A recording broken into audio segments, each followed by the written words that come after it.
అమ్మా భవానీ లోకాల నేలే ఓంకార రూపమమ్మా, తల్లి నీ మహిమల్ని చూపవమ్మా.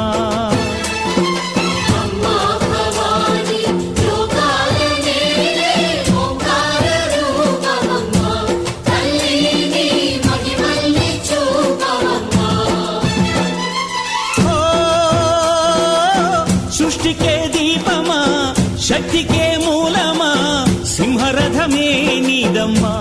అమ్మ దుర్గమ్మ భక్తులను దీవించుమా.